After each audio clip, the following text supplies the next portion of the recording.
ऐसे में अरविंद केजरीवाल ने जब ये घटना हुई थी तो कहा था कि इसका लॉरेंस कनेक्शन हो सकता है, कहीं ना कहीं सिक्योरिटी को खतरा, तमाम बातें अरविंद केजरीवाल ने कही थी। ऐसे में बीजेपी के जो प्रदेश अध्यक्ष है वीरेंद्र सचदेवा, वो ये कह रहे हैं कि ये घुसपैठियों को बढ़ावा देने का नतीजा है। और केजरीवाल बताएं कि अब क्या करेंगे, जरा सुनिए उनको भी।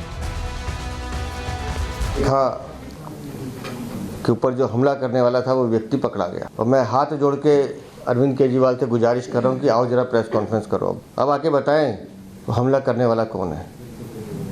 पहले दिन से हम कह रहे हैं कि देश में अवैध बांग्लादेशी, अवैध रोहिंग्या देश की सुरक्षा के लिए और दिल्ली की सुरक्षा के लिए खतरा है, और वो जो पकड़ा गया वो भी अवैध बांग्लादेशी है। अब जिन बांग्लादेशियों को पालने का काम अरविंद केजरीवाल करते हैं, उनको 10,000 रुपये महीना उनके विधायक देने का काम करते हैं, उनके नकली आधार कार्ड, उनके नकली वोट बनाने का काम अरविंद केजरीवाल करते हैं। अरविंद केजरीवाल, ये तुम्हारा रिश्तेदार है जो पकड़ा गया वहाँ से, क्योंकि इन्हें पालने का काम तुम करते हो।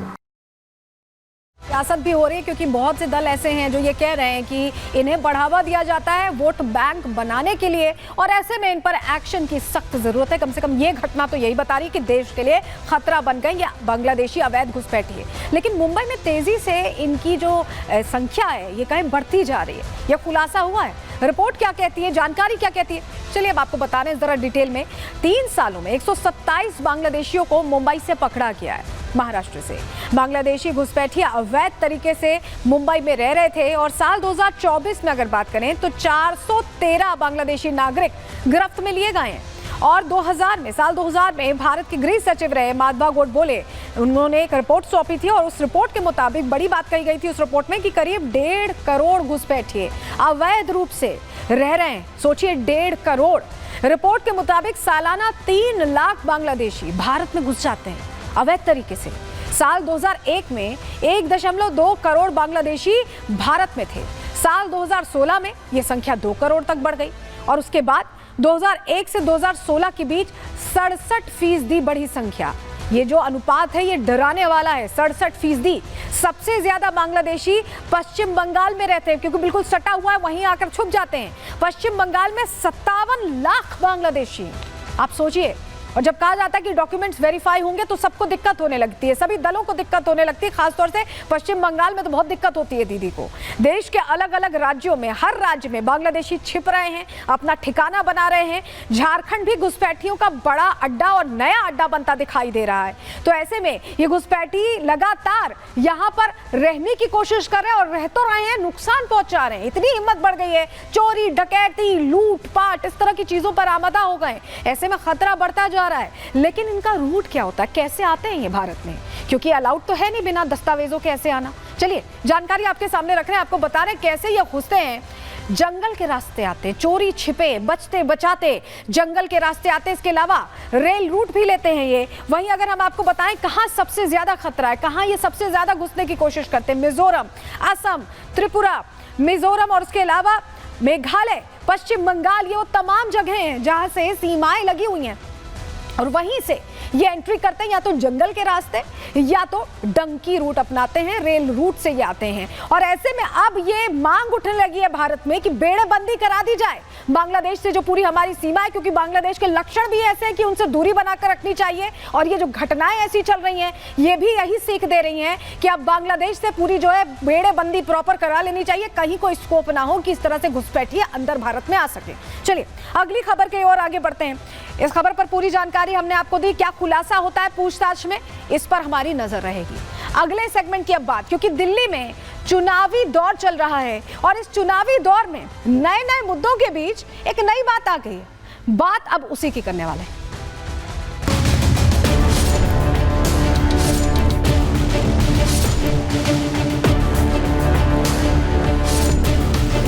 इस तरह की हिंसा आज तक दिल्ली के लोगों ने देखी नहीं है। एक पूर्व मुख्यमंत्री के ऊपर कातिलाना हमला करने की कोशिश की जाए। खुद अपने आप को अपने मुंह से आम आदमी कहलाने से आप आम आदमी नहीं होते हैं। नौजवान आपसे रोजगार की बात कर रहे हैं तो आपने अपनी ही गाड़ी उनके ऊपर में चढ़ा दी। भारतीय जनता पार्टी के गुंडों द्वारा हमला हुआ, सबने वीडियो देखा, और इतने बड़े पत्थर से उनकी गाड़ी को मारा गया।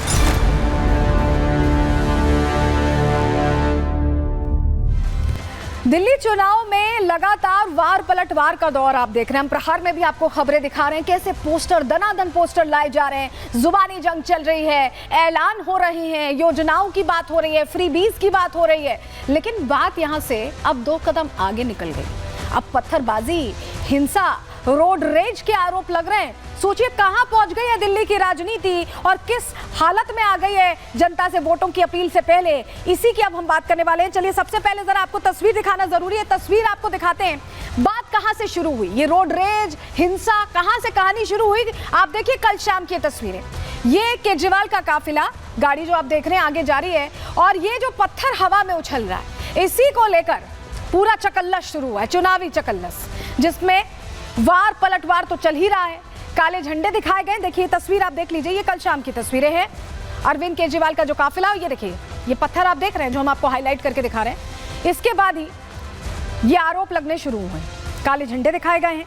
और ये कोई पहली बार नहीं है, ऐसी बहुत बार घटनाएं हो चुकी हैं अरविंद केजरीवाल के साथ। लेकिन अब इस घटना के बाद बड़े दावे किए जा रहे हैं। पत्थर हमने आपको दिखाया, लेकिन चलिए जरा आपको बताते हैं अब दावा क्या कर रही है आम आदमी पार्टी। आम आदमी पार्टी कह रही है कि काफिले पर सीधा हमला कर दिया गया, आप संयोजक के काफिले पर सीधा हमला किया गया, पत्थरबाजी की गई है। कुछ लोग काले झंडे को लेकर कार के पास आ गए, विरोध हुआ है, केजरीवाल की गाड़ी पर पत्थरबाजी करने लगे। पत्थर कैसे उछला है ये भी हमने आपको तस्वीर दिखाई। नई दिल्ली इलाके में प्रचार करने गए थे अरविंद केजरीवाल और ऐसे में उन पर हमला हुआ है। आम आदमी पार्टी ने इस हमले को लेकर भारतीय जनता पार्टी पर आरोप लगा दिए हैं कि हमला उनकी तरफ से करवाया गया है, जिसके बाद गुस्सा बढ़ता दिखाई दिया। और ऐसे में आपने जो आरोप लगाए हैं उसके बाद आतिशी आज प्रेस कॉन्फ्रेंस करती है। कल की ये तस्वीर थी, आज प्रेस कॉन्फ्रेंस होती है आतिशी की। ये देखिए, ये आतिशी पहुंचती है प्रेस कॉन्फ्रेंस करने और आरोप बड़े लगाती हैं, तस्वीरें दिखाती हैं उस शख्स की जिसके बात में कहा जा रहा है कि काले झंडे दिखाए, पत्थरबाजी की गई है। ये उनकी तरफ से तस्वीरें दिखाने के बाद ये बड़ी बात वो कहती हैं। तो ऐसे में हमला करने वाला हिस्ट्री शीटर है, ये भी कह रही हैं आतिशी, और तस्वीर भी साझा कर रही हैं बीजेपी नेताओं के साथ और कह रही है कि पूरा कनेक्शन है, ये बीजेपी की तरफ से किया गया है। और क्या कुछ कहा आतिशी ने, तस्वीर तो हमने आपको दिखा दी। चलिए जानकारी दे रहे हैं। दरअसल सीएम आतिशी ने बीजेपी पर बड़े आरोप लगा दिए और बड़े आरोप इस लिहाज से क्योंकि चुनावी मौसम है, केजरीवाल पर बीजेपी के लोगों ने हमला किया। आतिशी ये कह रही है, तस्वीरें लेकर आई थी, 3 लोगों के पोस्टर्स उन्होंने साझा किए, उन्होंने दिखाए इस प्रेस कॉन्फ्रेंस के दौरान। आज ये प्रेस कॉन्फ्रेंस हुई। आरोपियों को प्रवेश वर्मा का समर्थक उनकी तरफ से बताया गया। तीनों आरोपियों को उन्होंने हार्डकोर क्रिमिनल बताया। आतिशी ये कह रही है कि केजरीवाल की हत्या करना चाहते हैं ये लोग, हमलावर आम कार्यकर्ता नहीं है। ये कह रही है आतिशी, वो गुंडे हैं। तो कुल मिलाकर वो ये कहना चाह रही है कि हमला नहीं करना चाहते बल्कि वो गुंडे हैं। सुनिए जरा किस तरह से आरोप लगाए। भारतीय जनता पार्टी के गुंडों द्वारा हमला हुआ, सबने वीडियो देखा और इतने बड़े पत्थर से उनकी गाड़ी को मारा गया कि अगर वो किसी को लग जाता तो वो जानलेवा हो सकता था। कौन थे ये लोग जिन्होंने अरविंद केजरीवाल जी पे हमला किया? अगर आप इस गोले में ये देखेंगे, इस शख्स का नाम है शैंकी।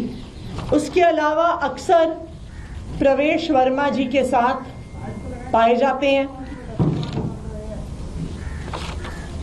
उनके प्रचार में प्रवेश वर्मा जी के साथ लगे रहते हैं।